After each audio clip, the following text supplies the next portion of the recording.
Shalom les révolutionnaires, que Dieu vous bénisse et que la grâce de Dieu soit votre partage. Je voudrais, chers amis, chers révolutionnaires, vous inviter à un puissant programme que nous allons commencer de 14 nuits. J'ai dit bien 14 nuits. Le thème que Dieu, n'est-ce pas, m'a inspiré pour ce programme, c'est tribunal de minuit.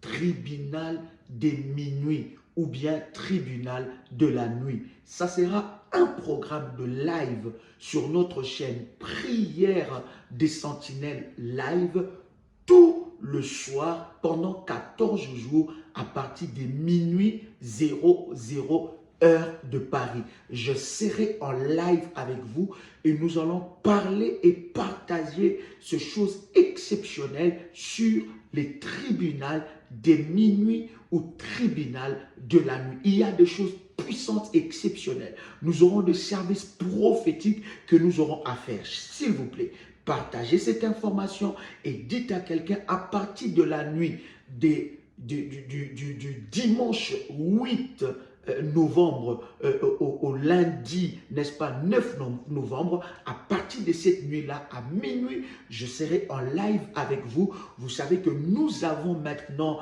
dans la journée 5 lives, 6 heures du matin, heure de Paris, 12 heures, heure de Paris, 18 heures, heure de Paris, 21 heures, heure de Paris et minuit, heure de Paris.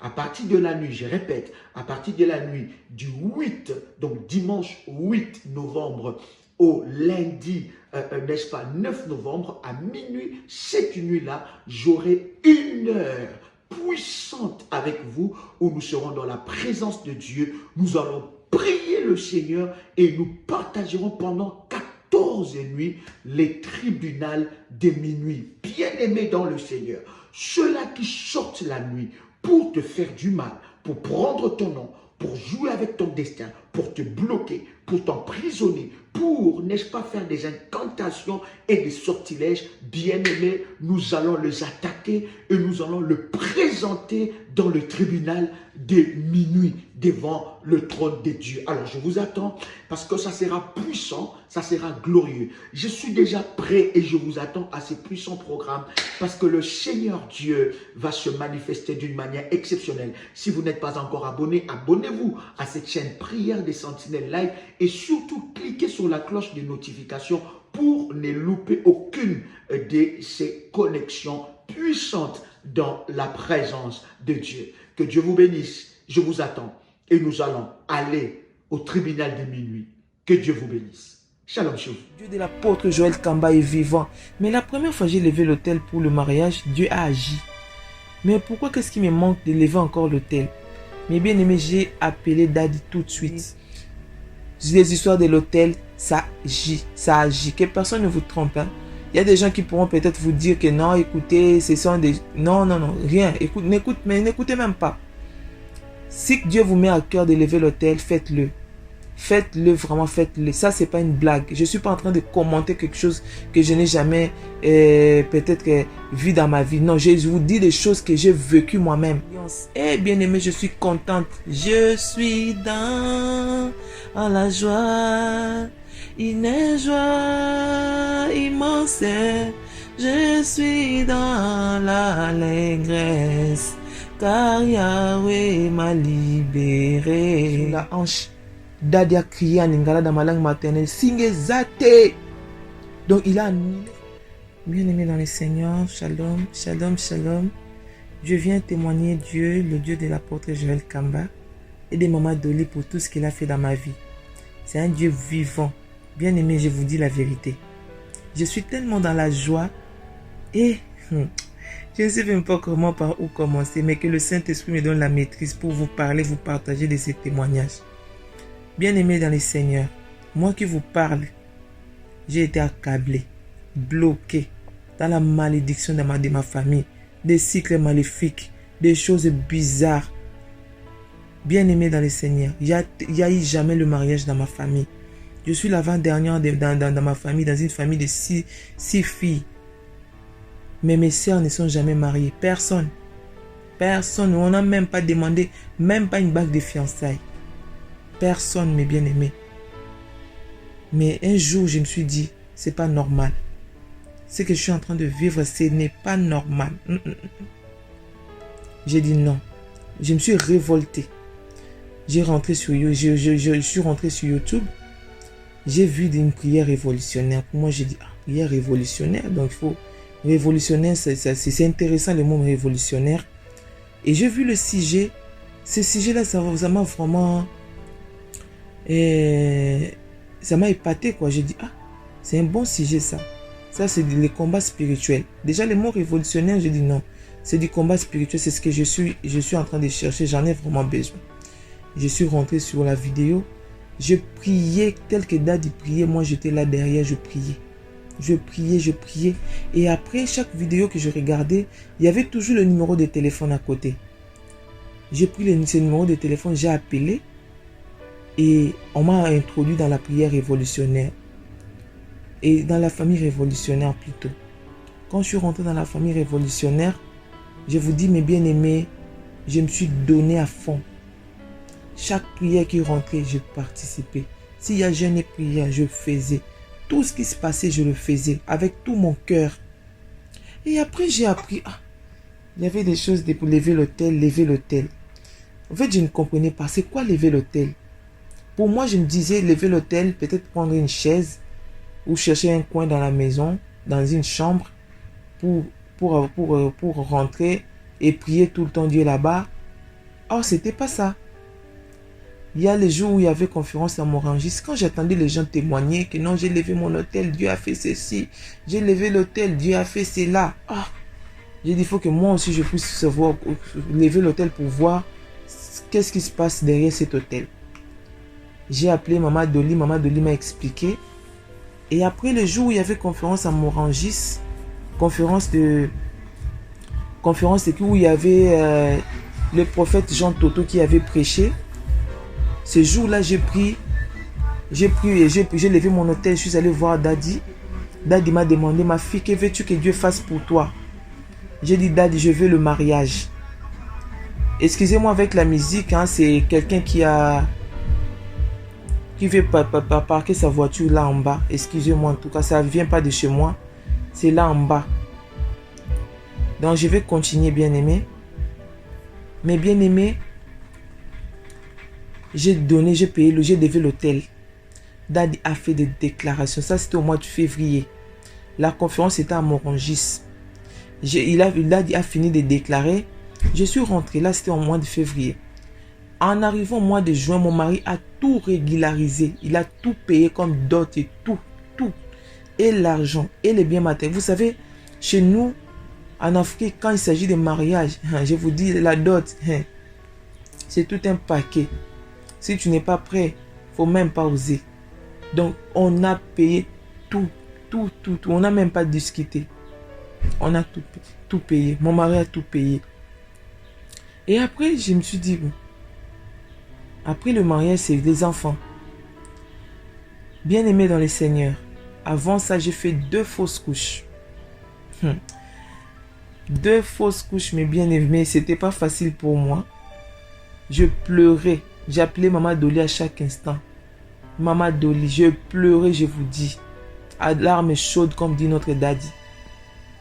Je pleurais, des fois j'appelais mon papa. Papa regardait, Daddy a dit non ma fille, ça va passer. Dieu va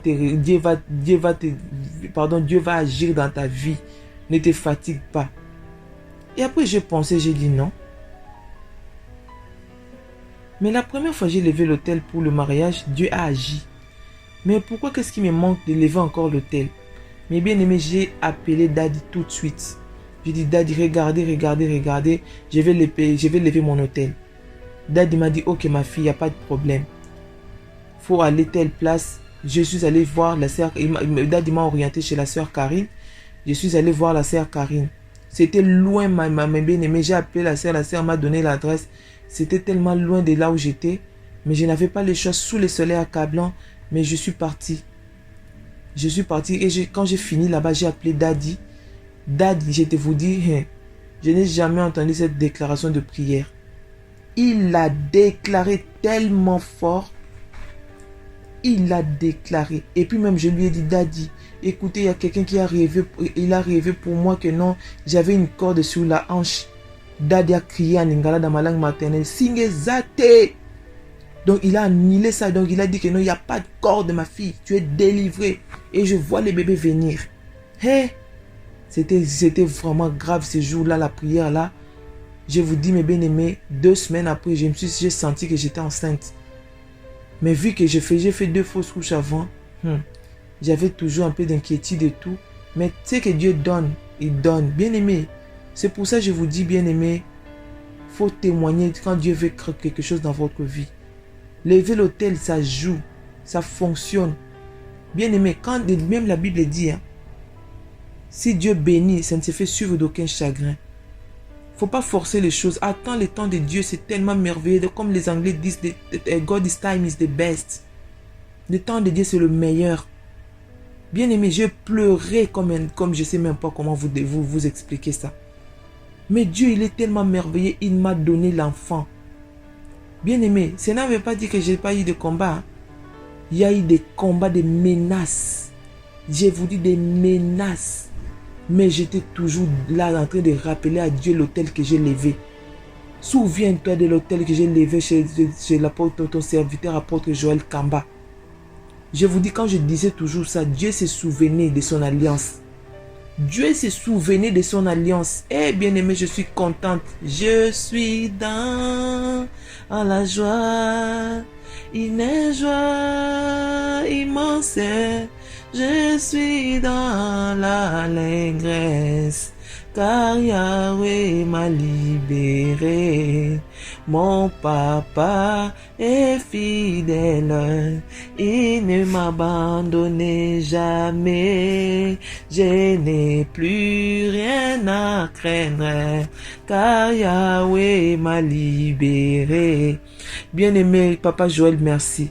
Maman Dolly, merci. Mais bien-aimé, notre Dieu est vivant. Le Dieu de la prière révolutionnaire est vivant. Il agit. J'ai un bébé avec moi. Dieu a combattu pour moi. Dieu était là pour moi. Mais bien aimé, à chaque fois que j'ai eu des combats, des menaces la nuit quand je dormais, Dieu se souvenait toujours de l'alliance qu'il a faite avec moi au travers de son serviteur, papa Joël. Dieu est grand. Mais bien aimé, depuis que j'ai commencé cette grossesse jusqu'à la fin, tous les combats, Dieu a toujours été là devant. Et tous les démarches que je faisais pour les bébés, tout c'était tellement simple et facile. Toutes les analyses que je fais, Dieu était là. Il n'y a aucune analyse qui était mauvaise. Tout était tellement bien. Parce que Dieu, quand il donne, ça ne se fait suivre d'aucun chagrin. Il est Dieu merveilleux. Le Dieu de l'apôtre Joël Kamba est vivant. Bien aimé, je suis tellement dans la joie. Je vous dis que Dieu nous prions, ce n'est pas un Dieu de la blague. Ce n'est pas un Dieu de la blague. Quand là, il dit quelque chose, il faut écouter. Et Dieu lui montre tellement de choses que, je ne sais pas. On est bénis d'avoir ce papa. Nous sommes bénis, bénis, bénis, bénis. Soyez bénis, bien-aimés. Soyez bénis. Les histoires de l'autel, ça agit. Que personne ne vous trompe. Il y a des gens qui pourront peut-être vous dire que non, écoutez, ce sont des... Non, rien. N'écoutez même pas. Si Dieu vous met à cœur de lever l'autel, faites-le. Faites-le, vraiment faites-le. Ça, c'est pas une blague. Je suis pas en train de commenter quelque chose que je n'ai jamais peut-être vu dans ma vie. Non, je vous dis des choses que j'ai vécues moi-même. Bien aimé, même si les gens qui ont besoin des enfants, vous qui pleurez tout le temps, vous faites aussi des fausses couches. Moi aussi, je viens de là. Je vous dis, bien aimé, je couvre aussi mon témoignage dans le sang de Jésus-Christ. Le Dieu qui nous prions, il dit, il nous demande de témoigner. Quand il y a quelque chose que Dieu fait dans votre vie, il ne faut même pas hésiter, il faut témoigner pour que la grandeur de notre Dieu soit manifestée. Pour que les gens du monde voient que notre Dieu est vivant. Voilà pourquoi j'ai dit merci à Dieu. J'ai dit merci à l'apôtre Joël Kamba. Merci à Maman Dolly. Merci aux prières révolutionnaires, à la famille révolutionnaire. Que Dieu vous bénisse. Que Dieu vous bénisse. Shalom, shalom, shalom, shalom, shalom. Shalom, que Dieu vous bénisse. Que la grâce de Dieu soit votre partage. Que le Seigneur vous accorde sa grâce divine. en ce moment que nous voulons partager la parole de Dieu, je voudrais que vous puissiez inviter nos frères et amis qui ne sont pas encore connectés. Dites-leur que l'apôtre est connecté, que la puissance de Dieu soit sur vous et que la grâce de Dieu soit votre partage. Merci de partager la connexion dans le groupe de familles révolutionnaires sur WhatsApp. Si vous êtes dans ce groupe et que vous suivez les lives, vous n'êtes pas encore abonné sur cette chaîne, vous pouvez vous abonner pour recevoir des notifications à chaque fois que nous sommes connectés. Que la grâce de Dieu soit votre partage. Que le Seigneur vous bénisse. Dites-nous depuis où vous êtes connectés. Nous voulons vous saluer dans le nom de Jésus-Christ. Gloire au Seigneur. Alors nous avançons. Bien-aimés dans le Seigneur, nous voulons continuer à partager sur le mystère des rituels bibliques. Vous savez, à côté de votre prière, à côté de votre temps dans la présence de Dieu, à côté de vos temps de jeûne et prière, vous devez associer aussi, bien-aimés dans le Seigneur, ce qui est important. Vous devez associer les rituels. Les rituels donnent de la puissance à votre prière. Les rituels bibliques donnent de la puissance à votre prière. Partagez dans le groupe, dites que l'apôtre est en ligne. Connectez-vous, l'apôtre est en ligne. Partagez cela, c'est puissant. Donc, partagez, dites que l'apôtre est en ligne parce que lorsque nous sommes en ligne comme ça, c'est le moment puissant où nous partageons, n'est-ce pas, la pensée de Dieu et nous avançons dans les enseignements, dans la compréhension des choses de Dieu. Bien-aimés, vous devez savoir que les rituels donnent de la puissance à votre prière. Oui, les rituels bibliques donnent de la puissance à votre prière. Les rituels bibliques donnent de la force à votre prière.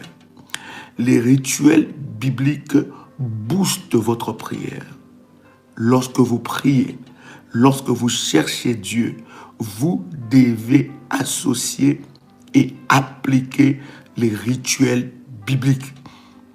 Les rituels bibliques donnent de la puissance à votre prière. Est-ce que quelqu'un comprend cela? Donc, beaucoup de personnes prient, ils cherchent Dieu, ils prient, ils demandent à Dieu. Oui, c'est vrai que Dieu est fort dans son action, mais il y a quelque chose que nous ignorons fortement, c'est les rituels. En fait, bien aimé dans le Seigneur, vous devez savoir, ce qui donne de la force, ce qui donne de la puissance aux serviteurs de Satan d'agir, ce n'est pas parce qu'ils sont serviteurs de Satan, mais c'est parce qu'ils connaissent la puissance des rituels bibliques. Oui, la Bible que nous lisons est remplie des rituels bibliques. Je répète, voilà pourquoi je prie de tout mon cœur que vous puissiez comprendre la dimension de cet enseignement. Ça va vous amener dans une autre dimension de prière. Notre ministère, c'est un ministère de combat spirituel qui réveille les enfants de Dieu au travers des enseignements de combat spirituel. Bien-aimés, je vous ai toujours dit que le combat spirituel est un art. D'ailleurs, même pas le combat spirituel est un art, mais la prière est un art. Oui, la prière est un art. Donc, vous ne pouvez pas remporter des victoires dans la prière si vous ne savez pas comment fonctionne Dieu dans la prière. La prière est un art de maître. Voilà pourquoi vous avez vu que les disciples de Jésus-Christ ont demandé à Jésus-Christ, apprends-nous à prier. Vous comprenez? Et les disciples de Jésus-Christ, ils ont dit à Jésus que Jean-Baptiste a appris à ses disciples comment prier. Apprends-nous à prier comme Jean-Baptiste a appris à ses disciples comment prier. Donc, bien-aimé dans le Seigneur, la prière est un art. Et dans la prière, il y a tellement de choses que tu dois connaître. Voilà pourquoi j'ai toujours dit à un enfant de Dieu que remporter la victoire dans un combat, ce n'est pas quelque chose d'hasard. Dans la prière, rien n'est hasard. Retenez bien ça, dans la prière, rien n'est hasard. Donc, toute victoire que vous remportez dans la prière, c'est le résultat de quelque chose. C'est le résultat d'une connaissance que vous avez appliquée. C'est le résultat d'une alliance que vous avez appliquée. C'est le résultat d'une promesse de Dieu que vous avez expérimentée. Les réponses à tes prières n'est pas le fruit d'un hasard. Dieu ne répond pas par hasard à nos prières. Les réponses des prières sont basées sur des lois, sont basées sur des principes, sont basées sur des préceptes, sont basées sur les recommandations, sont basées sur les alliances, sont basées sur les promesses. Est-ce que quelqu'un est en train de comprendre? C'est très important. Donc, lorsque vous comprenez ces choses, bien aimé, la Bible dit, nous prions, nous demandons à Dieu, nous ne recevons pas parce que nous prions mal.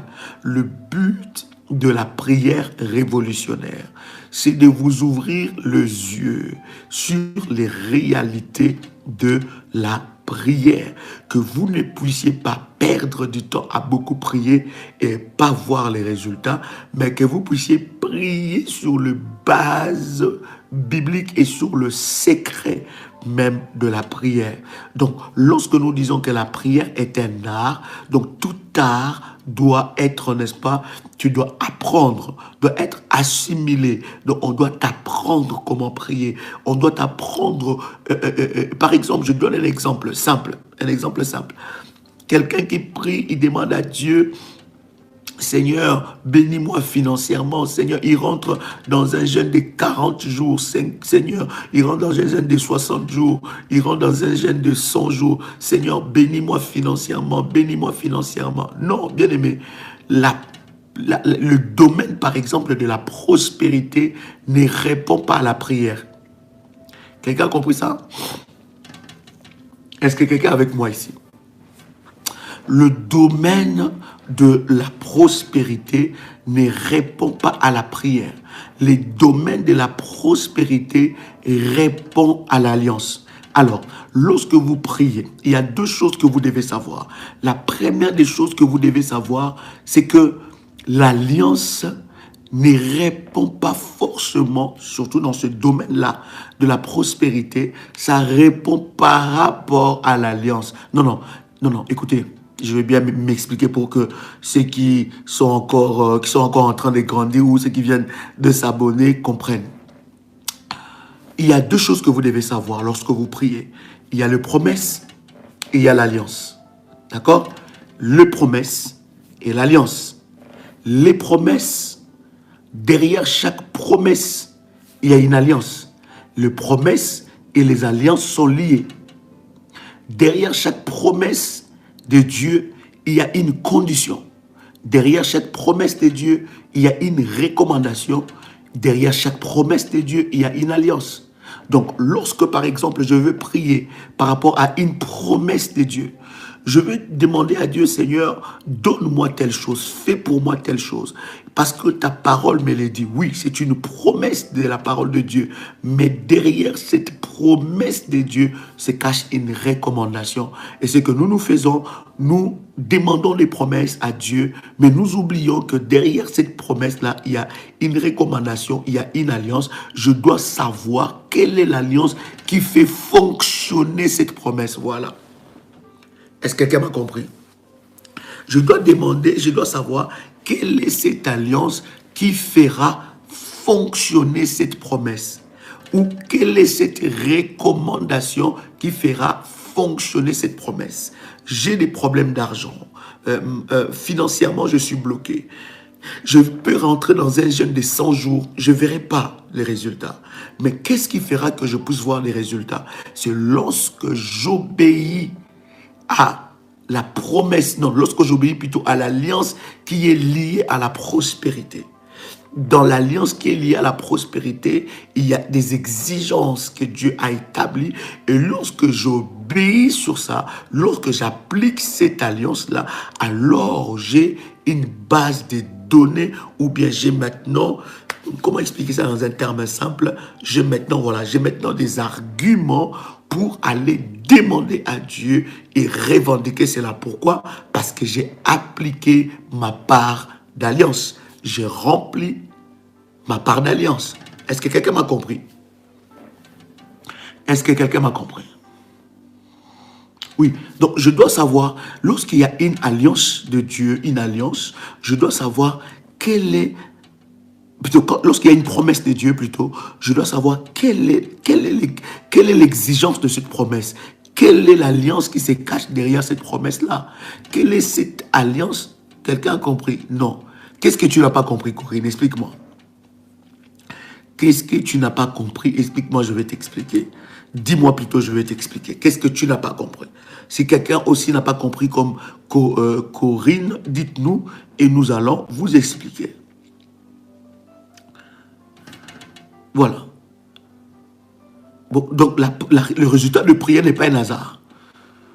Le résultat de prière n'est pas un hasard. Les gens et même le droit et les exigences de l'alliance. Très bien. Je dois appliquer l'alliance. L'alliance et les recommandations. En fait, ma fille Corinne, derrière chaque promesse de Dieu, je donne un exemple. La Bible dit, tu seras la tête, juste la reprise de ce que tu as dit. Voilà. Merci, ma fille Maggie. La Bible dit, tu seras la tête et non la queue. N'est-ce pas ça une promesse? Est-ce que quelqu'un a compris? Tu seras la tête et non la queue. C'est une promesse ou c'est pas une promesse? C'est une promesse. Gloire à Dieu. Réagissez? Oui, gloire à Dieu. C'est une promesse. Mais lorsque la Bible est en train de dire tu seras la tête et non la queue, cela ne s'applique pas automatiquement dans ta vie lorsque toi tu déclares que tu seras la tête et non la queue. Tu dois connaître l'exigence de cette promesse-là. D'accord? Donc, tu dois connaître l'exigence de cette promesse-là. Pourquoi? Parce que c'est ce qui arrive dans notre vie. Nous proclamons des promesses de Dieu, mais nous ne la vivons pas dans notre vie. Vous comprenez? Donc, chaque fois, je proclame la promesse. Il n'y aura pas de femmes stériles dans ma maison. Il n'y aura pas celles qui avortent, mais chaque fois, je suis stérile. Chaque fois, j'ai de fausses couches. Pourquoi? Parce que je prononce cela comme un slogan, mais je ne m'applique pas à connaître les exigences de cette promesse-là. Or, lorsque je comprends les exigences de cette promesse-là, j'entre en alliance avec Dieu par rapport à cette promesse et je commence à vivre cette réalité de la parole. En fait, le but c'est que il ne suffit pas de professer, de confesser. Oh, Zéna, tu n'as pas compris. Dis-moi ce que tu n'as pas compris, je vais t'expliquer. Dis-moi ce que tu n'as pas compris, je vais t'expliquer. Vous comprenez? Donc, il ne suffit pas seulement de déclarer des paroles. Il ne suffit pas seulement de proclamer des paroles. Mais derrière chaque promesse de Dieu, il y a des exigences, des recommandations qui activent une alliance entre nous et Dieu par rapport à ces domaines-là. Justement, il y a plusieurs exigences de chaque promesse de Dieu que nous allons énumérer ensemble avec vous. Alors, lorsque tu veux vivre un certain domaine, une certaine bénédiction dans ta vie, dans un domaine précis, par rapport à l'alliance, plutôt par rapport aux promesses de Dieu. D'accord? Il y a une promesse de Dieu qui dit tu seras la tête et non la queue. Qu'est-ce que moi je veux faire? Au lieu que je continue à proclamer que Seigneur, tu m'as dit je serai la tête et non la queue. Non, je vais prier, je dis Seigneur, révèle-moi et montre-moi les exigences liées à cette promesse-là. Montre-moi les exigences. Et dans cette exigence que le Seigneur te montrera aussi une révélation. Ça sera une révélation personnelle que tu recevras aussi de la part de Dieu. Mais la parole de Dieu est remplie des exigences liées à une promesse. Est-ce que vous comprenez? Donc, au lieu que je puisse m'attarder à confesser la parole, les promesses, je dois entrer dans une autre dimension à connaître les exigences de Dieu liées à cette promesse-là. Est-ce que tout le monde a compris? Donc, Dieu m'a dit que je serai béni. Dieu m'a dit, par exemple, je te bénirai financièrement. Mais on sait que par exemple, dans le domaine, je donne seulement cet exemple-là, il y a plusieurs domaines. Par exemple, dans le domaine de la prospérité financière, ces domaines n'obéissent pas aux jeûnes et prières. Ces domaines-là obéissent à l'alliance.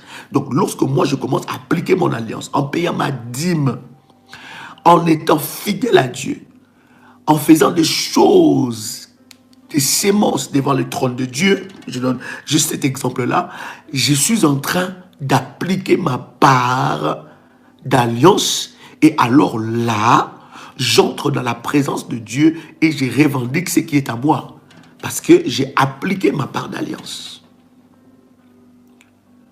Donc, au lieu que je m'attarde à dire, mais Seigneur, tu m'avais promis, Seigneur, tu m'avais promis. Oui, derrière chaque promesse, nous l'avons déjà enseigné, nous enseignons cela dans la famille révolutionnaire. Derrière chaque promesse de Dieu, il y a une exigence. Il y a ta part des responsabilités et il y a la part des responsabilités de Dieu. Vous comprenez? Donc, la part des responsabilités de Dieu, la responsabilité de Dieu, c'est de te dire ce qu'il veut faire avec toi. C'est de te dire ce qu'il veut faire de toi. Ta part des responsabilités, c'est de connaître les exigences qui sont liées à ce que Dieu veut faire avec toi. Est-ce que quelqu'un a compris ça? Si tu comprends ça, tu comprends beaucoup de choses. Tu comprends le fonctionnement divin. Tu comprends comment Dieu fonctionne. Je ne m'attarde pas à me dire... Et puis, je donne encore un exemple aussi fort. Par exemple, lorsque tu vois un prophète te dit, Dieu veut faire comme ça avec toi. Dieu veut te bénir. Dieu m'a dit qu'il va faire ça avec toi. Dieu m'a dit qu'il va t'élever. Dieu m'a dit qu'il va te donner un mariage. Dieu m'a dit qu'il va te donner des enfants. Dieu m'a dit que bien-aimé, tu dois avoir un sens des responsabilités. En fait, ce n'est pas parce que Dieu t'a dit qu'il veut faire ça, qu'il le fera. Et quand tu as le son de ma voix, parce qu'il y a beaucoup de gens ils aiment trop la prophétie. C'est bien la prophétie. Mais ce n'est pas parce que Dieu t'a dit qu'il fera, qu'il va le faire.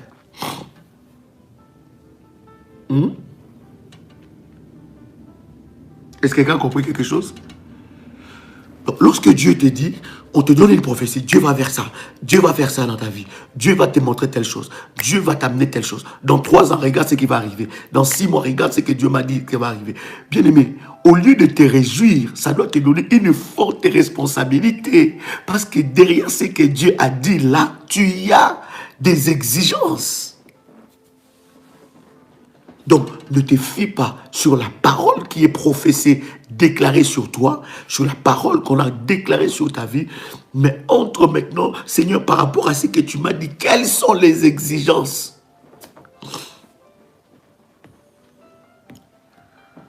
Regarde le son de ma voix. Beaucoup de gens se disent, oh mais on m'avait dit que cette année c'est l'année de mon mariage. Mais qu'as-tu fait pour que ce que Dieu a dit puisse arriver? As-tu demandé à Dieu les exigences par rapport à cette parole que tu as reçue? As-tu demandé à Dieu qu'est-ce que tu devais faire par rapport à ce qu'il t'a dit? Parce que la part de Dieu, c'est de te dire ce qu'il veut faire avec toi. Mais tu as aussi un rôle à jouer par rapport à l'accomplissement de Dieu dans ta vie. Donc ne te réjouis pas chaque fois qu'on te donne une prophétie. Parce qu'à chaque fois que tu reçois une prophétie de ce que Dieu veut faire avec toi, c'est une responsabilité énorme. Parce qu'à celui qu'on donne beaucoup, on demandera beaucoup. Donc si tu as trop de prophéties sur ta vie, sache que Dieu t'exigera beaucoup de choses. Comment entrer en possession de cette bénédiction? C'est en connaissant les exigences liées à cette bénédiction-là.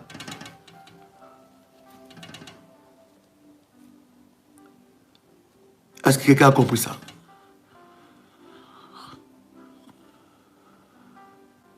Est-ce que quelqu'un est béni par cette petite parole pour que j'entre dans les rituels?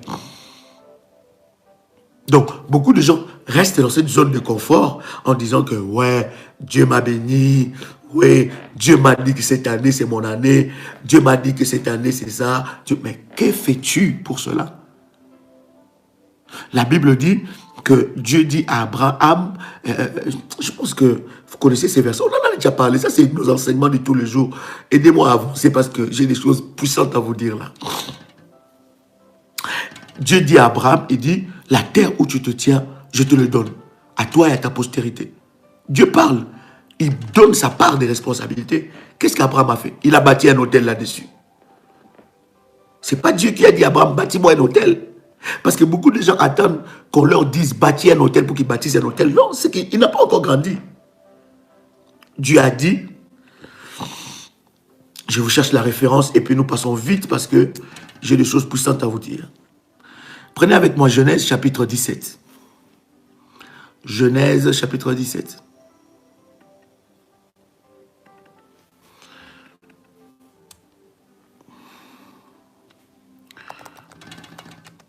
Quelqu'un a trouvé Genèse chapitre 17. Waouh, puissant.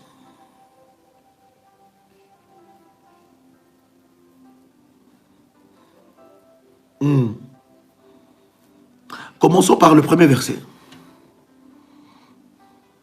Après avoir bâti un hôtel, tu peux rebâtir encore un hôtel, tu peux bâtir encore, tu peux arroser, tu peux établir l'alliance, tu peux poser des actes de foi, tu peux prier, revendiquer ça devant Dieu, prier par rapport à ton hôtel, parce que j'ai vu quelqu'un m'a posé cette question. Commençons par le premier verset d'ailleurs. Genèse chapitre 17 a commencé par le premier verset. La Bible dit, lorsque Abraham fut âgé de 99 ans, l'Éternel apparut à Abraham et lui dit, je suis le Dieu Tout-Puissant, marche devant ma face et sois intègre. L'Éternel fait quoi? Apparut à Abraham et lui dit, marche devant ma face et sois intègre. La Bible dit, dans le verset 2, il dit encore, j'établirai mon alliance entre moi et toi et je te multiplierai à l'infini. Abraham tomba sur sa face et Dieu lui parla en disant, voici mon alliance que je fais avec toi. Tu deviendras père d'une multitude de nations, on t'appellera plus Abraham, mais ton nom sera Abraham, car je te rends père d'une multitude. Dieu brise la stérilité dans la vie d'Abraham. On ne t'appellera plus Abraham. Le verset 6, la Bible dit, je te rendrai fécond à l'infini. Je ferai de toi des nations et des rois sortiront de toi. J'établirai mon alliance entre moi et toi et tes descendants après toi. Selon leur génération, ça sera une alliance perpétuelle en vertu de laquelle je serai ton Dieu et celui de ta postérité après toi. Je te donnerai à tes descendants après toi le pays que tu habites comme étranger, tous les pays de Canaan en possession perpétuelle. Je serai leur Dieu. Dieu dit à Abraham, toi tu garderas mon alliance, toi et ta descendance après toi, selon leur génération. Verset 10, c'est ici mon alliance que vous garderez entre moi et toi, entre moi et vous et ta postérité après toi. Tout mal parmi lisez celle-là, vous allez voir. Verset 11, est-ce que vous êtes avec moi? Vous ne circoncirez, vous circoncirez, et ça sera un signe d'alliance entre moi et vous. Chaque alliance a un signe. Nous parlerons de ça, c'est très très important. Chaque alliance a un symbole, et chaque alliance a un signe. À l'âge de 8 jours, tout mâle parmi vous sera circoncis selon vos générations, qu'il soit né dans la maison, qu'il soit acquis à prix d'argent, tout fils d'étranger, sans appartenir à ta race. On devra, Dieu parle de son alliance et la Bible dit dans le verset 16, je te bénirai, je te donnerai, le verset 15 d'ailleurs, Dieu dit à Abraham, tu ne donneras plus à Saraï, ta femme, le nom de Saraï, mais son nom sera Sarah. Je la bénirai et je te bénirai. D'elle, je la bénirai et je te bénirai. D'elle, d'un fils, je la donnerai et elle deviendra de nation, de peuple. Abraham tomba sur face, il rit et dit à son cœur, naîtrai-je encore? Et Abraham dit, papa, Dieu dit certainement, et vous allez voir lorsque vous lisez, je vais vraiment vous laisser cette belle lecture, faites-la, ça va énormément vous bénir. Commencez même par le chapitre 14, commencez par le chapitre 14 jusqu'au chapitre 19. Je vais vous laisser cette belle lecture. Vous allez voir que ça va énormément vous bénir. Amen. Est-ce que quelqu'un est avec moi?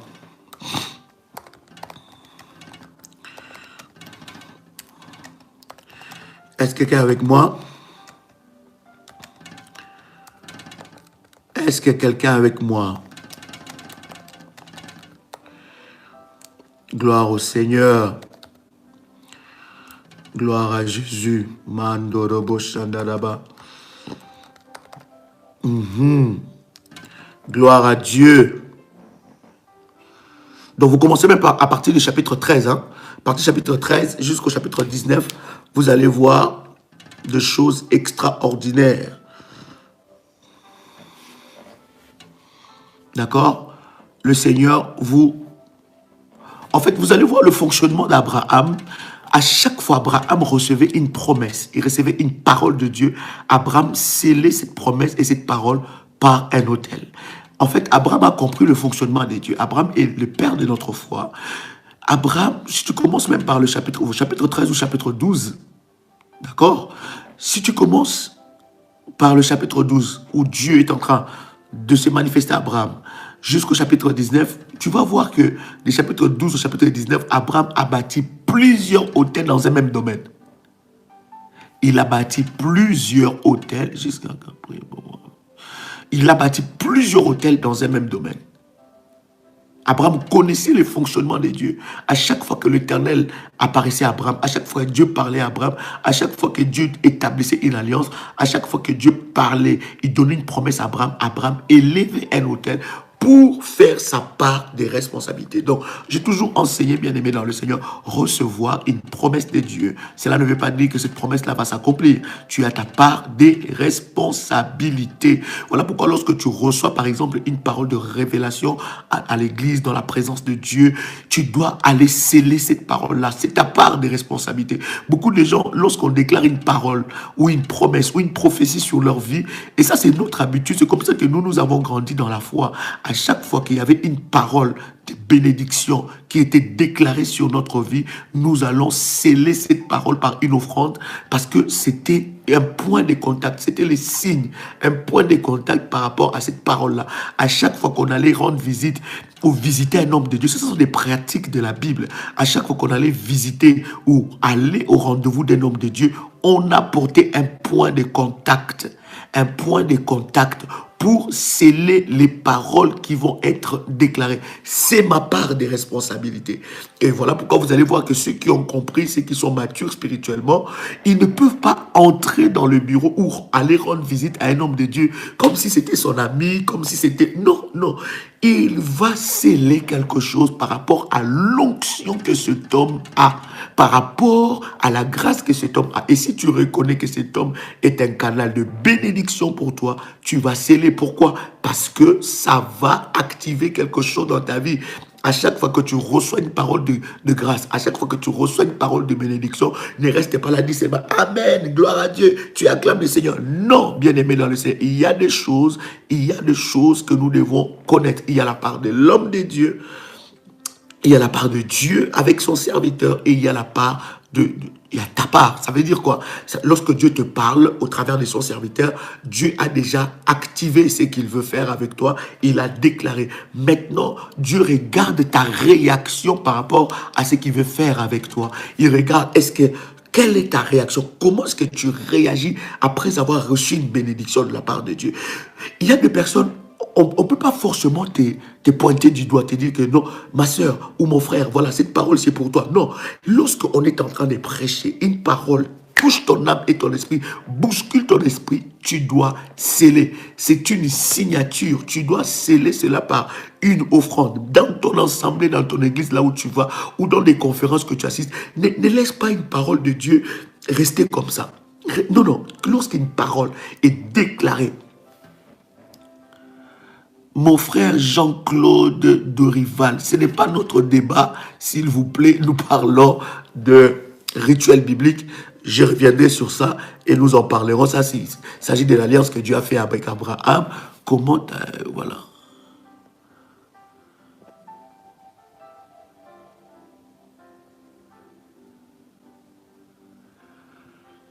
Je ne comprends pas, Colette... Dogmo, je comprends pas ton message. D'accord, je ne comprends pas ton message. Expliquez-moi bien, il faut être à un bon endroit. Gloire à Dieu. Donc, c'est très important, c'est très très important de comprendre ces choses-là. Dieu a sa part et nous avons notre part. Donc, Dieu te promet des choses, Dieu te déclare des choses, tu as ta part des responsabilités et Dieu a sa part des responsabilités. Au travers, lorsque Dieu te parle, lorsque Dieu déclare une parole sur toi, lorsque Dieu confesse une parole sur toi, cela ne veut pas dire, ah oui, puisque Dieu a parlé, ben je croise le bras, j'attends l'accomplissement. Donc quand la Bible dit, attends la promesse, c'est pas attendre en restant inactif, non, c'est attendre en arrosant ses paroles, c'est attendre en déclarant, attendre en posant des actes devant le trône de Dieu. Et ça, c'est très important. Et c'est comme ça, d'ailleurs, que Dieu fonctionne. Et nous avons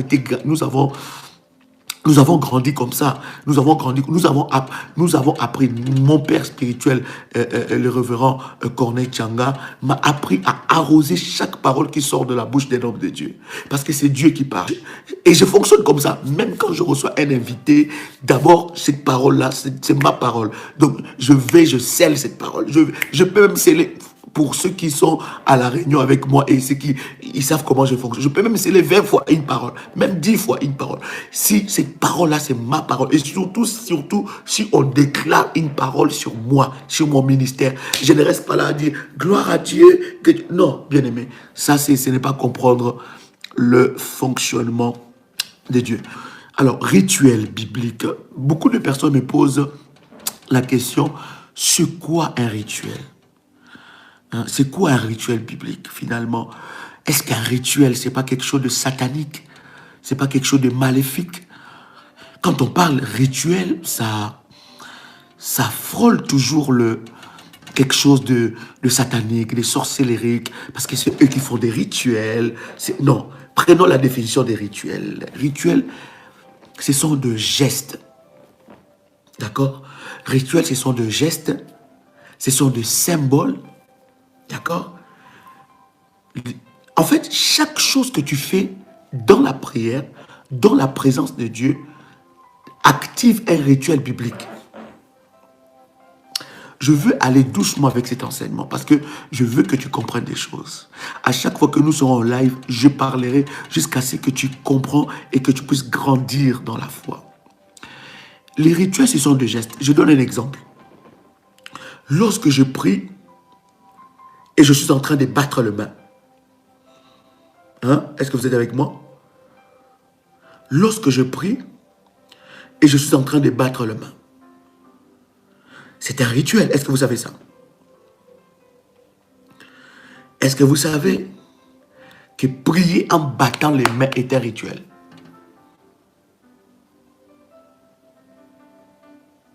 Est-ce que vous savez ça? Si vous ne savez pas, dites apôtre, on ne sait pas. Comme ça, je vous donne un verset, puis on avance. En fait, tout geste que nous pratiquons dans la présence de Dieu, en fait, ce sont des choses, ce sont des rituels puissants. Ce qui fait la force du royaume des ténèbres, ce sont des rituels, des incantations, des rituels. Et dans les incantations et des rituels, il y a le sacrifice. Alors, lorsque quelqu'un fait, surtout quand tu fais des prières de combat, tu dois poser ces rituels-là. Battre le main. Quand tu fais des prières de combat, même quand tu es chez toi à la maison, même quand tu es... Non, quand tu fais des prières de combat, tu es en train de battre le main. Écoutez, les rituels donnent de la puissance à votre prière. Lorsque vous priez, vous faites des prières de combat, pourquoi vous devez battre le main? Prenez avec moi Ézéchiel chapitre 21. Là déjà, je vous ouvre sur les rituels de prier en battant les mains.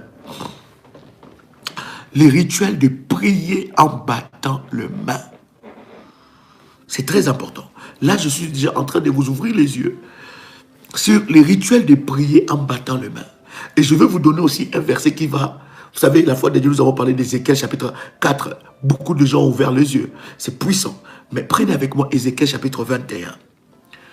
À chaque fois que vous faites des prières de combat, il faut battre les mains. Aussi fort. Vous ne pouvez pas faire des prières de combat comme ça. Satan, au nom de Jésus, je prie Seigneur, tout ce qui est l'ennemi, Satan. Il y en a même qui font des prières de combat, ils sont endormis sur leur lit. Seigneur, au nom de Jésus, tout ce qui est l'ennemi.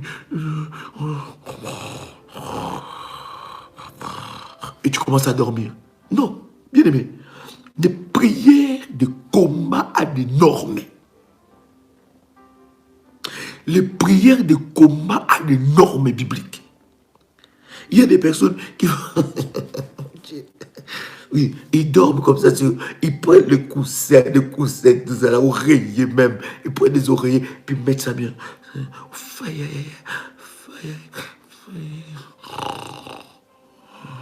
Bien aimé, ça c'est jouer avec Dieu. Alors, Ézéchiel chapitre 21, en commençant par le verset 13. Est-ce que vous êtes avec moi? Ézéchiel chapitre 21, en commençant par le verset 13. En commençant par le verset 13, la Bible dit, oui, l'épreuve sera faite. Et quand ça serait-ce, et que serait-ce si ces sceptres qui méprisent tout est anéanti, dit l'Éternel, et toi, le verset 14, et toi, fils de l'homme, prophétise et frappe des mains. Prophétise et fait quoi? Quelqu'un lit avec moi le verset 14. Et toi, fils de l'homme, prophétise et frappe les mains. C'est un rituel. Prophétise et frappe les mains. Quelqu'un a compris ça? Et toi, fils de l'homme, prophétise et frappe les mains. D'accord? La Bible dit, et toi, à partir du verset 14, et toi, fils de l'homme, prophétise et frappe les mains.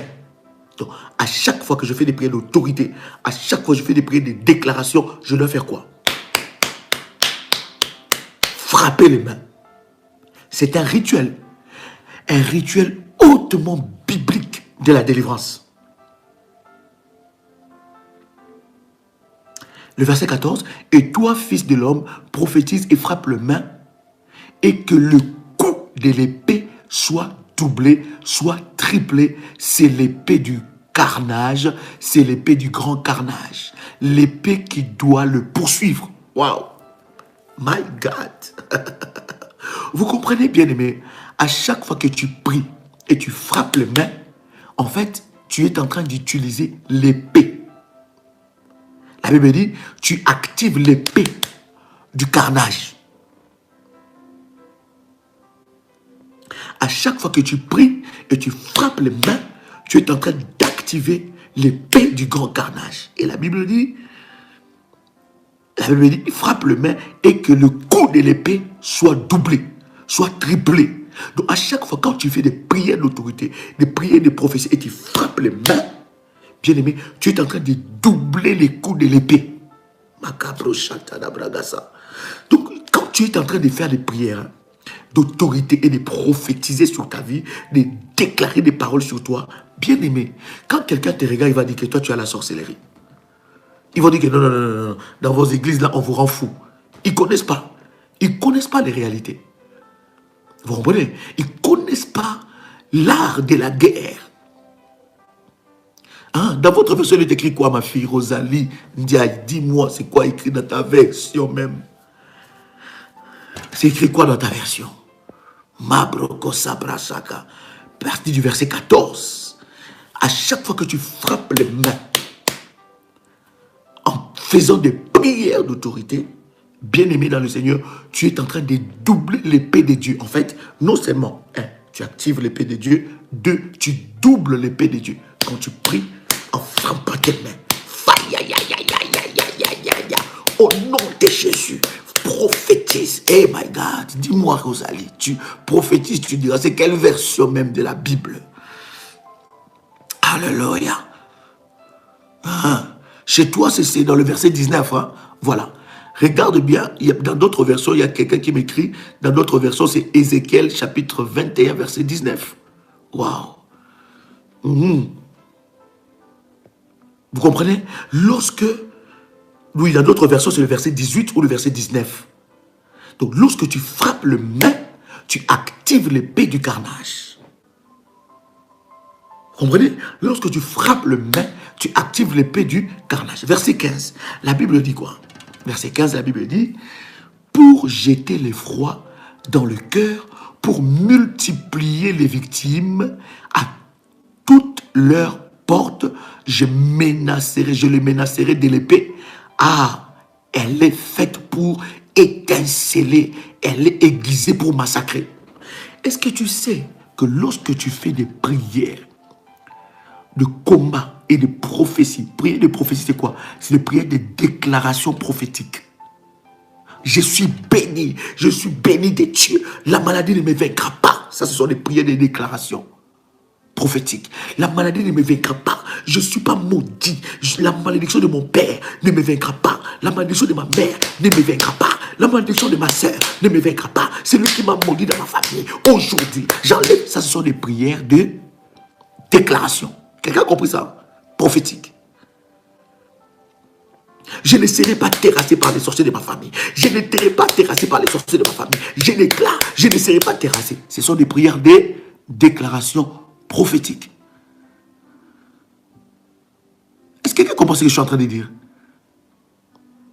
Donc, lorsque je fais des prières d'autorité, prière d'autorité, c'est quoi? C'est chasser le diable, briser les œuvres du diable. Prière de déclaration prophétique, ce sont des prières où tu déclares des choses puissantes dans ta bouche.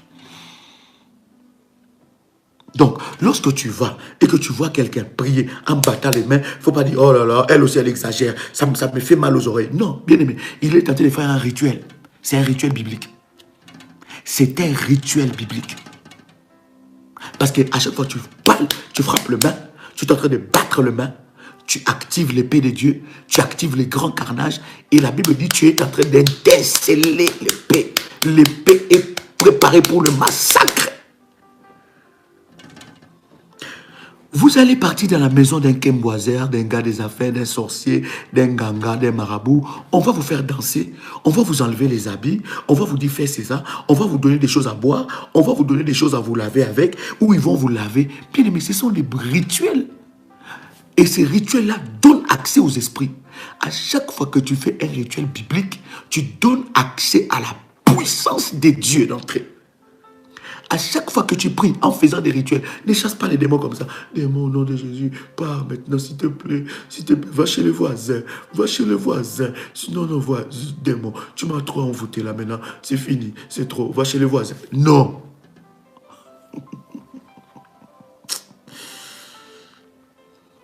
Écoutez, le verset 16, la Bible nous dit, rassemble tes forces, tourne à droite.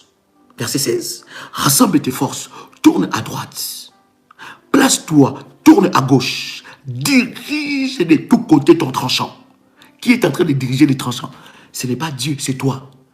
Voilà pourquoi il y a des prières où tu attaques à gauche, tu attaques à droite. Bien aimé, c'est-à-dire quand tu comprends cette dimension-là, ta façon de prier va changer. Les gens vont dire non, tu es devenu folle. Les gens vont dire que tu es devenu fou. Parce que tu entres dans les rituels et tu es sérieux dans ce que tu fais. Tu es sérieux dans ce que tu fais. Je vous dis, donc ça veut dire que tu vas à gauche, tu frappes, tu commences à déclarer. Tu vas à droite, tu frappes. Tu commences à déclarer. Le verset 16 nous le dit. Rassemble tes forces. Tourne-toi à droite. Place-toi. Tourne-toi à gauche. Dirige de tous côtés ton tranchant. Et moi aussi, je frapperai des mains. Hey! Moi aussi, je frapperai des mains et j'assouvirai ma fureur. C'est moi l'Éternel qui parle. En fait, lorsque tu es en train de diriger l'épée de Dieu, Dieu est aussi en train de frapper les mains. Aïe, aïe, aïe, aïe, aïe, aïe, aïe, aïe, aïe, aïe, aïe, aïe. Wow, wow, wow. Est-ce que quelqu'un est en train de me comprendre ça? Lorsque tu es en train de prier et tu es en train de frapper tes mains, tu rentres dans la prière, tu frappes tes mains, tu es à gauche, tu es à droite, tu bouges. Voilà pourquoi quand tu es dans la présence de Dieu en train de prier, on dit commence à prier. Ne sois pas là seulement en train de prier comme ça.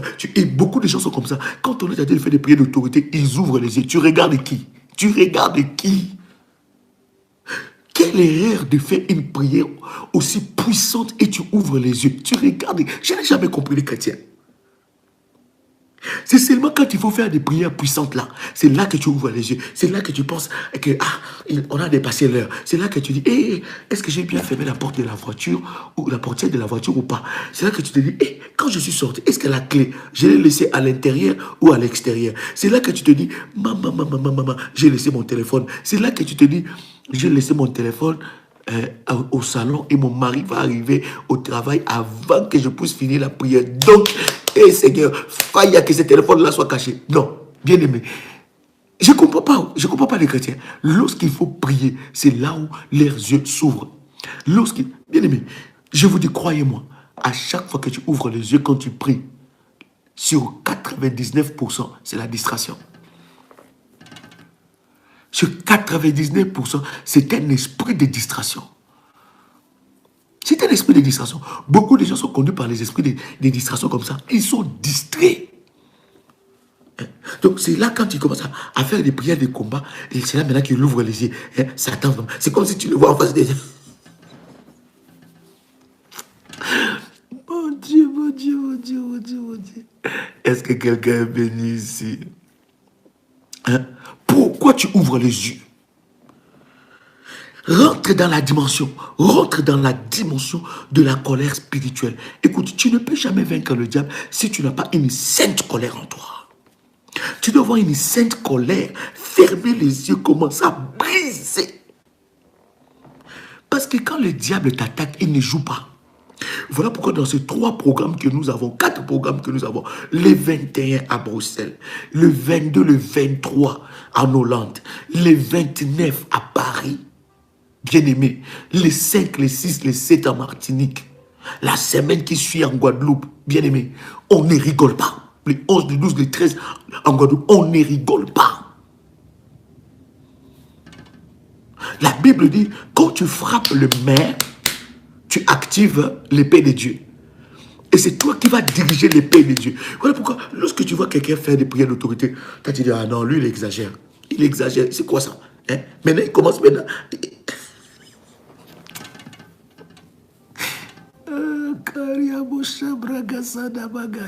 Est-ce que quelqu'un est avec moi ici? Dis avec moi, Seigneur, libère-moi de la distraction. Dis avec moi, Seigneur, libère-moi de la distraction. Et puis, il y en a qui sont spécialistes. Lorsque les gens sont en train de prier, ils sont dans la dimension de... Ils montent, ils regardent seulement les autres comment ils prient. Donc, ils sont là pendant que les autres sont en train de chercher Dieu, de briser, de détruire. Ils sont en train de dire, ah, elle, elle exagère. Depuis qu'elle prie là, qu'est-ce qu'elle... Non, bien aimé. Il y a des gens qui sont des inspecteurs de prière des autres. Voilà pourquoi nous avons des problèmes dans nos églises d'aujourd'hui. Les églises évangéliques d'aujourd'hui. Trop de gens distraits. Quand on dit, prie les Seigneur, brise les œuvres du diable, brise les œuvres du diable. Là, c'est comme le Seigneur, tu ouvres les yeux. On a les yeux. Après, non, non, non. On va dire chaque acte que tu poses devant la présence de Dieu pendant les temps de prière active la puissance de Dieu dans ta vie. Ce sont des rituels. Là, je vous ai parlé des rituels de battre les mains en priant. Quelqu'un a été béni? Est-ce que quelqu'un a été béni? Maintenant, regardez avec moi la puissance des rituels. Il y a un point que je veux dire avec vous, partager avec vous avant de clôturer. C'est que Dieu et le diable respectent les rituels. Tu peux écrire avec moi, Dieu et le diable respectent les rituels. Vous comprenez? Dieu, je répète encore, et le diable respectent les rituels. Tu peux écrire cela.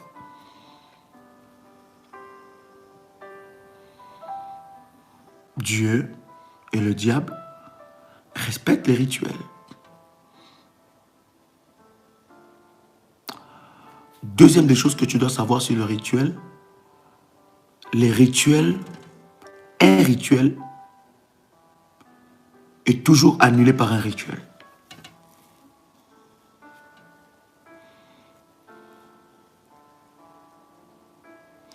Un rituel est toujours annulé par un rituel. Les rituels ne respectent que le rituel.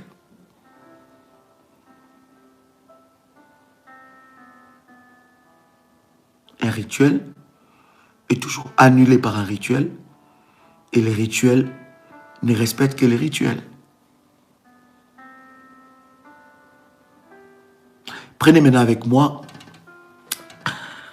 1 Samuel chapitre 28. 1 Samuel chapitre 28.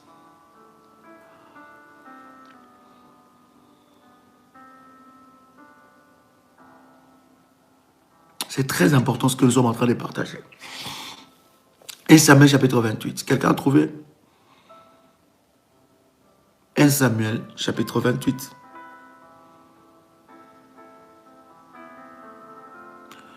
Quelqu'un prend la Bible. Prends ta Bible vraiment, s'il te plaît. Prends ta Bible.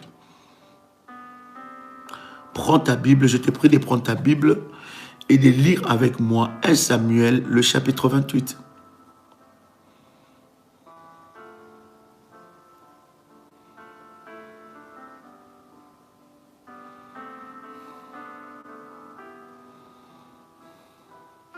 Quelqu'un a trouvé? 1 Samuel, chapitre 28. Gloire à Dieu. Quelqu'un a écrit, je suis prêt. Prenez la parole, prenez la Bible, là où vous êtes. 1 Samuel, chapitre 28. Commençons par le verset 3. 1 Samuel, chapitre 28. En commençant par le verset 3. Est-ce que vous avez trouvé? 1 Samuel, chapitre 28, en commençant par le verset 3. Je lis la parole du Seigneur. La Bible dit, « Et Samuel était mort. » Qui connaît Samuel? Samuel de la Bible. Il était qui? Dites-moi, qui était le Samuel de la Bible? Il était qui?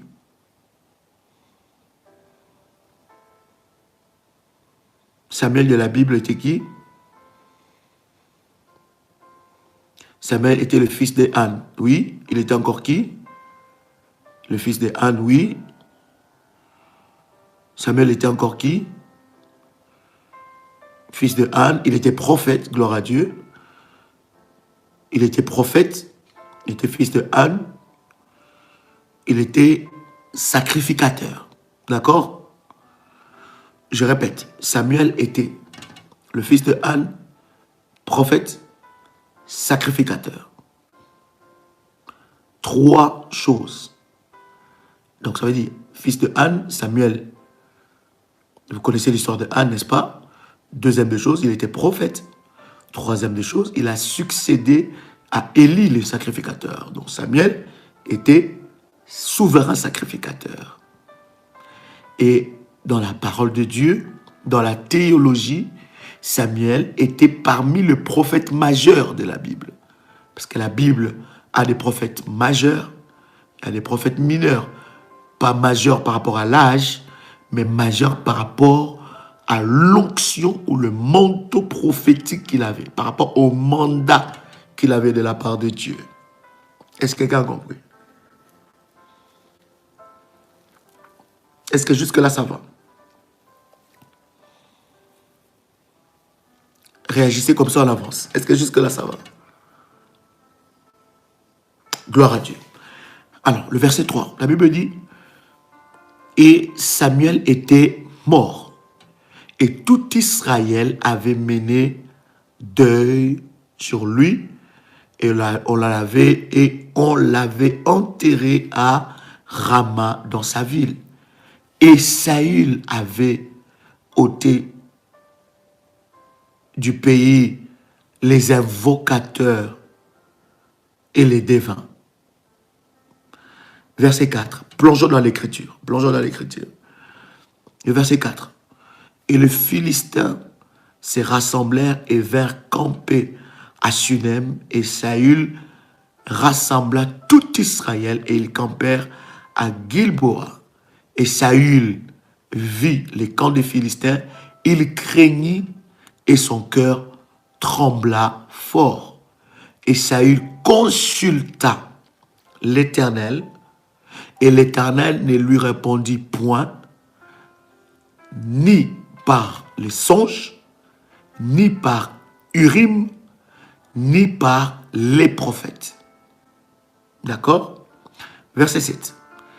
Et Saül dit à ses serviteurs, cherchez-moi une femme qui sache évoquer, et j'irai vers elle pour la consulter. Et ses serviteurs lui dirent, il y a à En-Dor une femme qui évoque. Et Saül se déguisa et mit d'autres habits, et il partit avec 2 hommes, et ils arrivèrent de nuit chez la femme, et Saül dit, prédis-moi l'avenir en évoquant, fais-moi connaître celui que je te dirai. J'aime la version, ça c'est, je vais vous prendre une autre version. Nous sommes dans quel verset? Cette version, elle est très légère.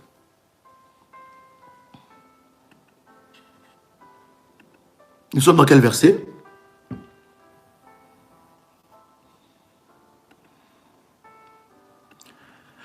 Nous sommes dans quel verset? 1 Samuel.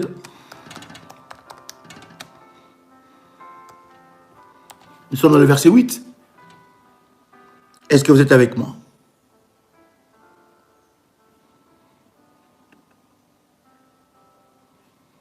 Voilà. Verset 8. Voilà. Je relis le verset 8. J'ai changé de version. J'ai pris la version Louis II, la meilleure. Verset 8. La Bible dit, alors Saül se déguisa et prit d'autres vêtements. Il partit avec 2 hommes. Ils arrivèrent de nuit chez la femme. Saül lui dit, prédis-moi l'avenir en évoquant un mort. Est-ce que vous avez compris ça? Dieu n'a pas répondu à Saül parce que Dieu avait rejeté Saül. Saül, c'était qui? C'était le roi d'Israël en ce moment-là. D'abord, d'accord, vous êtes d'accord avec moi? D'abord, il a prié Dieu. Dieu n'a aucun signe. Donc, après, il va dans le verset 8. Lisez bien ce verset 8. Donnez-moi votre attention, s'il vous plaît. C'est très important ce que nous partageons. Alors Saül se déguisa et prit d'autres vêtements, et il partit avec 2 hommes. ils arrivèrent de nuit chez la femme. Saül lui dit, prédis-moi l'avenir en évoquant un mort. Fais-moi monter celui que je te dirai. Est-ce que vous comprenez ça? Le verset 9. La femme lui répondit, voici, tu sais ce que Saül a dit, comment il a retranché du pays ceux qui évoquent le mort et ceux qui prédisent l'avenir. Pourquoi donc tends-tu un piège à ma vie pour me faire mourir? Saül lui jura par l'Éternel en disant, l'Éternel est vivant, il ne t'arrivera point de mal pour cela. Le verset 11. La femme dit, que veux-tu que je te fasse monter? Et il répondit, fais-moi monter Samuel. Est-ce que vous avez compris ça? Est-ce que vous avez compris ça?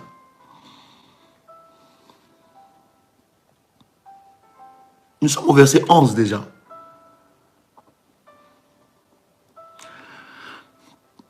Le roi, verset 11, je dis, la femme dit, que veux-tu que je te fasse monter?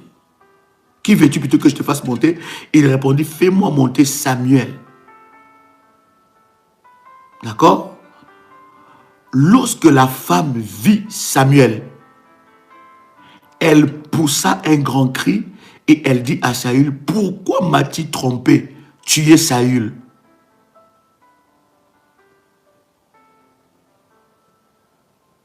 Vous comprenez ça? Le verset 13, le roi lui dit, ne crains rien. Mais que vois-tu? La femme dit à Saül, je vois un Dieu qui monte de la terre. Et lui dit, quelle figure a-t-il? Elle répondit, c'est un vieillard qui monte et il est enveloppé d'un manteau. Saül comprit que c'était Samuel et il s'inclina le visage contre terre et se prosterna. Samuel dit à Saül, pourquoi m'as-tu troublé en me faisant monter?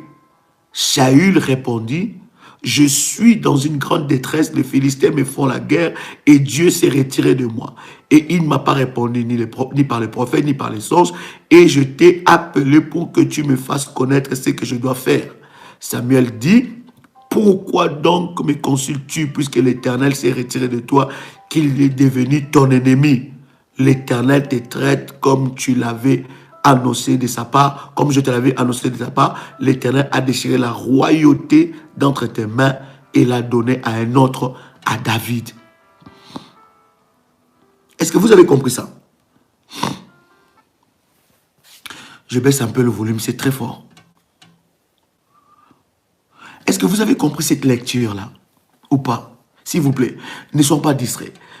Allons mollo mollo. Saül va consulter les esprits des morts. D'accord?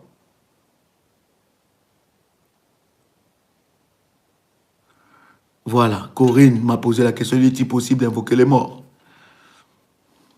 Je vais vous répondre. Qu'est-ce que vous avez compris? Martine, s'il te plaît, retourne ici, ne sois pas distrait, retourne. Cette parole est en train de te délivrer. L'Éternel était fâché contre Saül. Il ne faut pas déranger les morts. C'est une abomination devant Dieu, c'est bien. C'est incompliqué. Bon, ok, je vais vous expliquer maintenant. Gloire à Dieu. Merci pour vos réactions. Souvenez-vous que je vous ai dit tout à l'heure, si vous n'avez rien compris, j'aime vos questions. J'aime vos questions. Prenez le chapitre 1 Samuel, chapitre 28. Lisez tout le chapitre, vous allez comprendre ça. C'est bien grâce. La tête tourne, hein?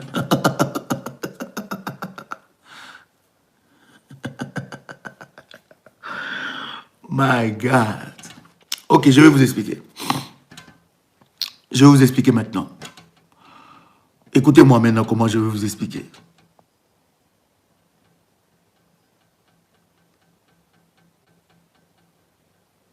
D'accord.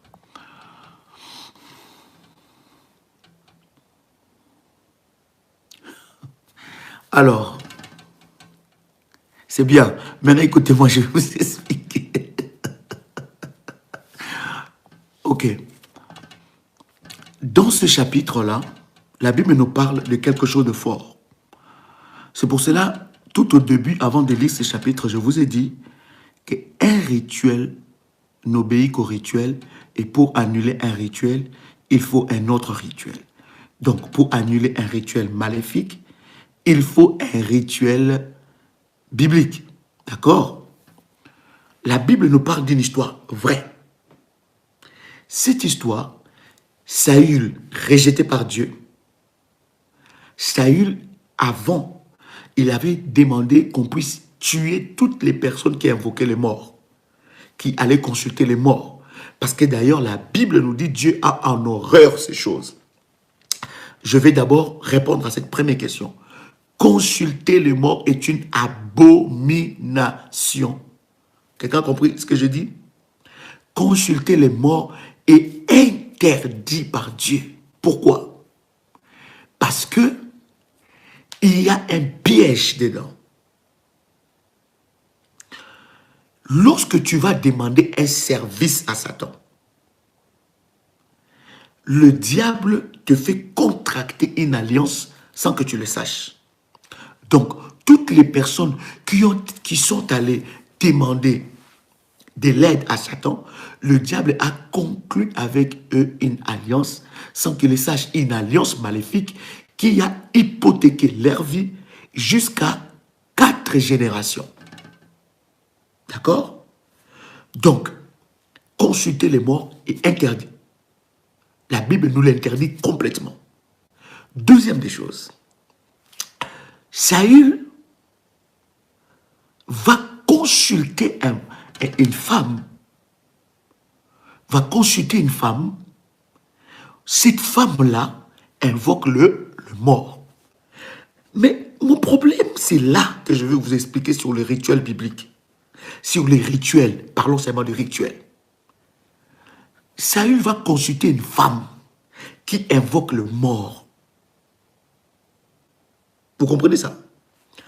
Comment cette femme qui a fait des incantations et des rituels maléfiques a pu faire monter l'esprit de Samuel? C'est ça ma question.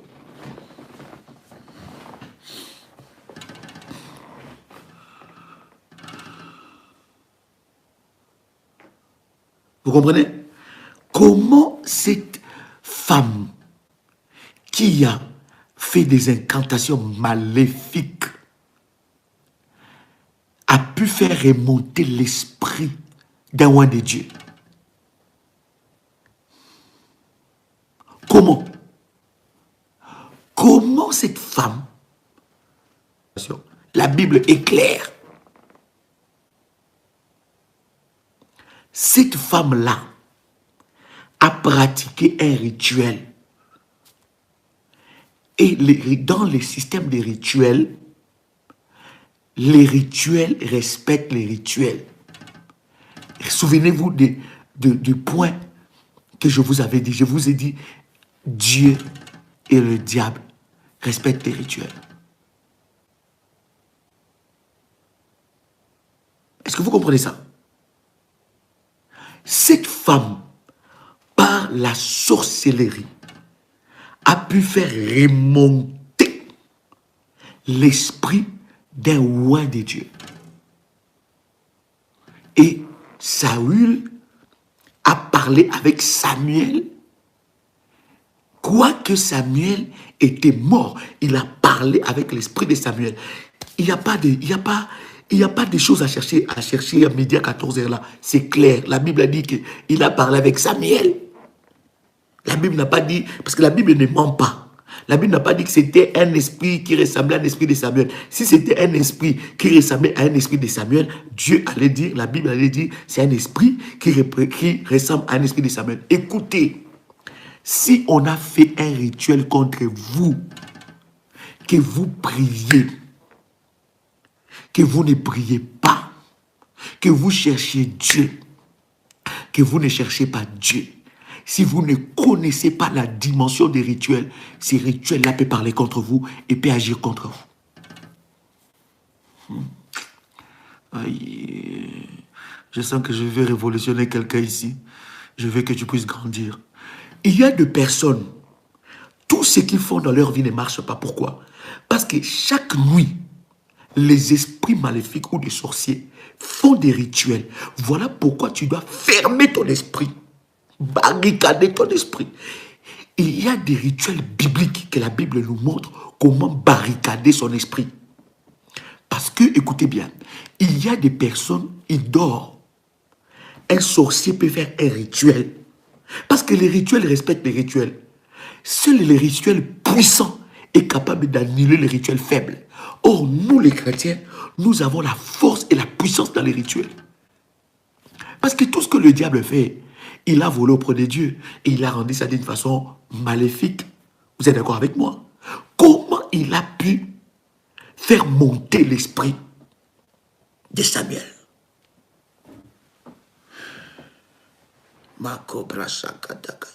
Il y a des personnes qui dorment. Les sorciers font des incantations et ils viennent questionner son esprit sur ce qui est en train de se passer dans sa vie. Et ils bloquent des choses dans ta vie avant que cela n'arrive. Bien aimé, voilà pourquoi je vous dis, le domaine spirituel n'est pas un domaine pour les amateurs.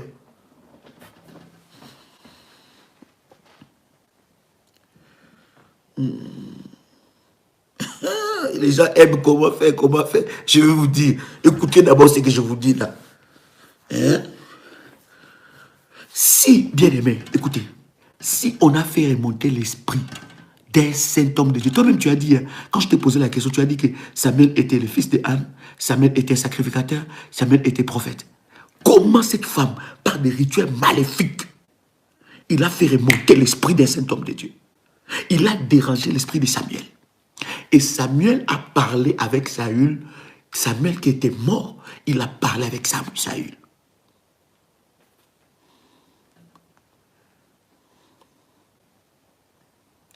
Je vais vous expliquer. On est en train de parler sur les rituels. Non, je ne vais pas commencer à vous donner des choses comme ça directement. Non, il faut que je vous donne des preuves bibliques. Hein?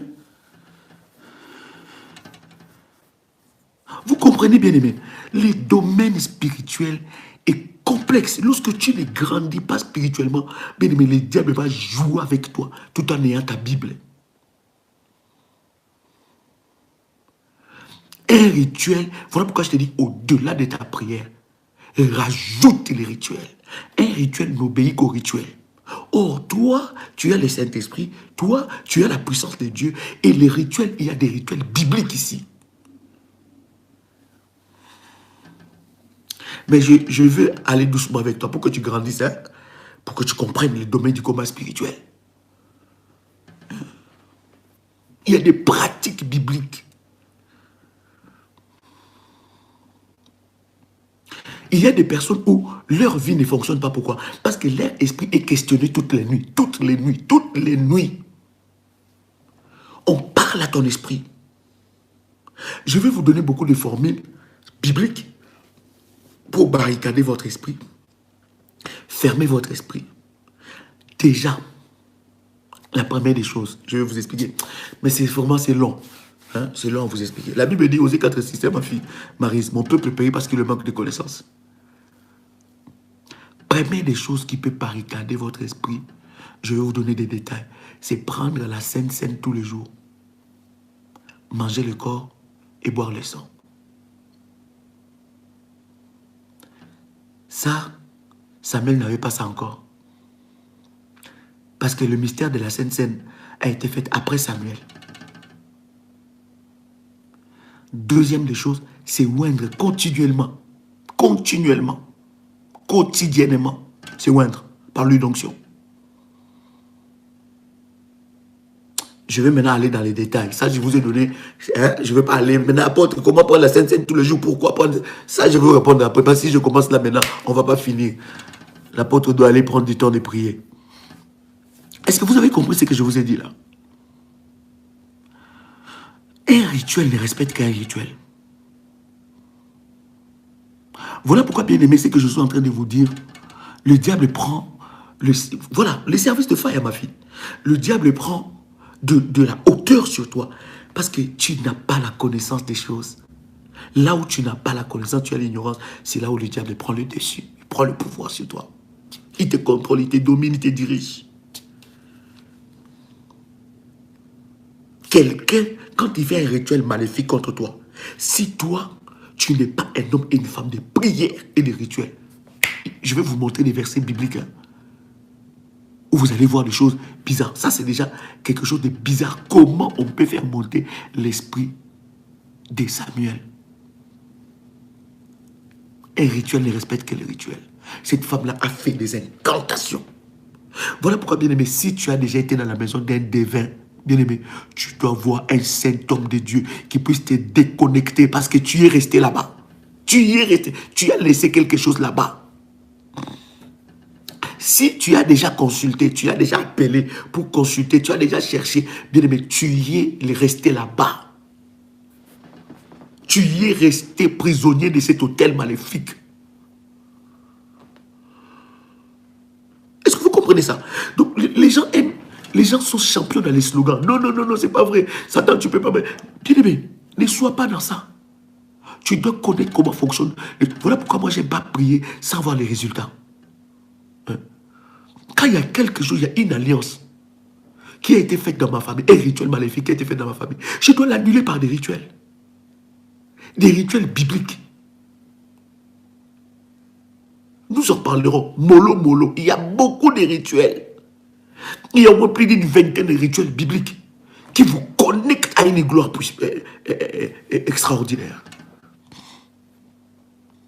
Donc, si on a fait déjà un rituel sur vous, vous êtes parti quelque part, on vous a donné, faites ceci, mangez ça, buvez ça, lavez-vous avec ça. Bien aimé, ça vous a connecté à quelque chose. Vous êtes resté prisonnier de cet hôtel. Si vous ne passez pas par la vraie délivrance, et s'il n'y a pas un rituel biblique qui est imposé dans votre vie par une série de prières et de rituels, bien aimé, cette chose-là va continuer à crier sur toi.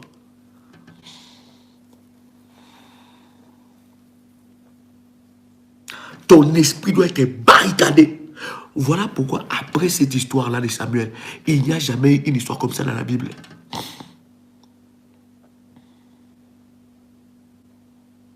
Est-ce que vous comprenez ça? Donc cette vidéo-là, ma fille, gloire à Dieu, aimez cette vidéo-là parce que ça va, puisque quand vous aimez la vidéo, papa, vous cliquez sur j'aime, ça fait monter pour que les gens regardent ça beaucoup. Et que ça bénisse la vie de plusieurs. Soyez pas seulement connectés, abonnez-vous, cliquez sur la cloche de notification et aimez la vidéo. Très important. Je m'arrête là pour ce soir. Vous avez vu la dimension du rituel. Cette femme-là a fait un rituel. Et cet rituel-là a parlé, a fait remonter l'esprit.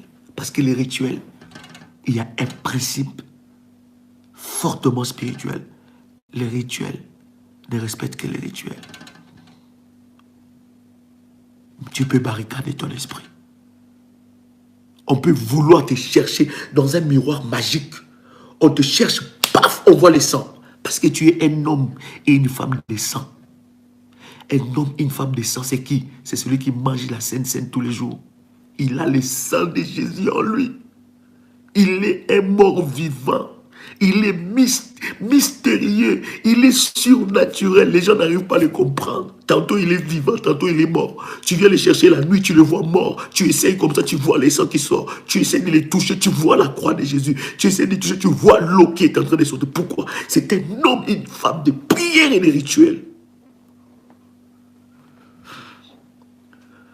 Est-ce que je parle à quelqu'un ici? Est-ce que quelqu'un est béni ce soir? Yes. Je vais prier pour toi. Ferme tes yeux. Parce que je vais vraiment vous expliquer des choses Et nous allons faire des pratiques, des rituels bibliques. Des pratiques bibliques. Il y a beaucoup de rituels. Il y a beaucoup. Il y a beaucoup. Il y a d'autres dimensions de prière. Lorsque tu le fais, les gens vont dire non, toi, tu es devenu sorcier. Tu dis, je suis devenu plus qu'un sorcier. Parce que mon Dieu est au-dessus de la sorcellerie. La puissance de Dieu est au-dessus de la sorcellerie. Plus qu'un sorcier, plus qu'un magicien, plus. Parce que la puissance de Dieu est au-dessus de tout ça. Voilà pourquoi le diable joue avec nous comme ça. Hein? Quelqu'un fait un petit rituel comme ça, une petite invocation, il fait un rituel et tout ça, paf. Et puis, il voit des résultats, des choses qu'il dit, il le voit dans notre vie. Aussi longtemps nous sommes en train de prier, Seigneur, Seigneur, Seigneur. Dieu va manifester sa gloire. Fermez vos yeux, je vais prier. Je vais prier pour vous. Seigneur, que ta grâce, ton onction, la Bible dit que mon peuple périt par manque de connaissance. Permets à ce que cette connaissance que tes enfants ont reçue puisse briser le chêne de l'enfer dans leur vie. Père, je te bénis, Saint-Esprit, parce que maintenant, tu les amènes dans une autre dimension de prière. Tu les amènes dans une dimension de grâce et de gloire. Ils entrent dans une dimension où les portes de l'enfer ne pourront rien contre leur vie. Oui, tu les ouvres les yeux spirituels. Ils sont des hommes et des femmes puissants en prière et en rituel biblique, par le moyen de ton esprit. Saint-Esprit de Dieu, glorifie le nom de Jésus dans la vie de toutes les personnes qui étaient là, connectées en ce moment. Au nom puissant et précieux de Jésus-Christ. Amen. Que Dieu vous bénisse. C'était un réel plaisir avec vous, c'était puissant. Que la grâce de Dieu soit sur vous. Prenons rendez-vous pour vendredi. Nous partagerons encore de moments puissants dans la présence de Dieu. Que Dieu vous bénisse.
Shalom les révolutionnaires, que Dieu vous bénisse et que la grâce de Dieu soit votre partage. Je voudrais, chers amis, chers révolutionnaires, vous inviter à un puissant programme que nous allons commencer de 14 nuits. J'ai dit bien 14 nuits. Le thème que Dieu, n'est-ce pas, m'a inspiré pour ce programme, c'est tribunal de minuit. Tribunal de minuit ou bien tribunal de la nuit. Ça sera un programme de live sur notre chaîne Prière des Sentinelles Live tout le soir pendant 14 jours à partir de minuit 00 heure de Paris. Je serai en live avec vous et nous allons parler et partager ces choses exceptionnelles sur les tribunaux des minuit ou tribunal de la nuit. Il y a des choses puissantes et exceptionnelles. Nous aurons des services prophétiques que nous aurons à faire. S'il vous plaît, partagez cette information et dites à quelqu'un à partir de la nuit du dimanche 8 novembre au lundi, n'est-ce pas, 9 novembre, à partir de cette nuit-là, à minuit, je serai en live avec vous. Vous savez que nous avons maintenant dans la journée 5 lives, 6 heures du matin, heure de Paris, 12 heures, heure de Paris, 18 heures, heure de Paris, 21 heures, heure de Paris et minuit, heure de Paris. À partir de la nuit, je répète, à partir de la nuit du 8, donc dimanche 8 novembre au lundi, n'est-ce pas, 9 novembre à minuit, cette nuit-là, j'aurai une heure puissante avec vous où nous serons dans la présence de Dieu. Nous allons prier le Seigneur et nous partagerons pendant 14 nuits les tribunaux de minuit. Bien-aimés dans le Seigneur, ceux-là qui sortent la nuit pour te faire du mal, pour prendre ton nom, pour jouer avec ton destin, pour te bloquer, pour t'emprisonner, pour, n'est-ce pas, faire des incantations et des sortilèges, bien-aimés, nous allons les attaquer et nous allons le présenter dans le tribunal de minuit devant le trône de Dieu. Alors, je vous attends parce que ça sera puissant, ça sera glorieux. Je suis déjà prêt et je vous attends à ces puissants programmes parce que le Seigneur Dieu va se manifester d'une manière exceptionnelle. Si vous n'êtes pas encore abonné, abonnez-vous à cette chaîne Prière des Sentinelles Live et surtout cliquez sur la cloche de notification pour ne louper aucune de ces connexions puissantes dans la présence de Dieu. Que Dieu vous bénisse. Je vous attends et nous allons aller au tribunal de minuit. Que Dieu vous bénisse. Shalom chez vous.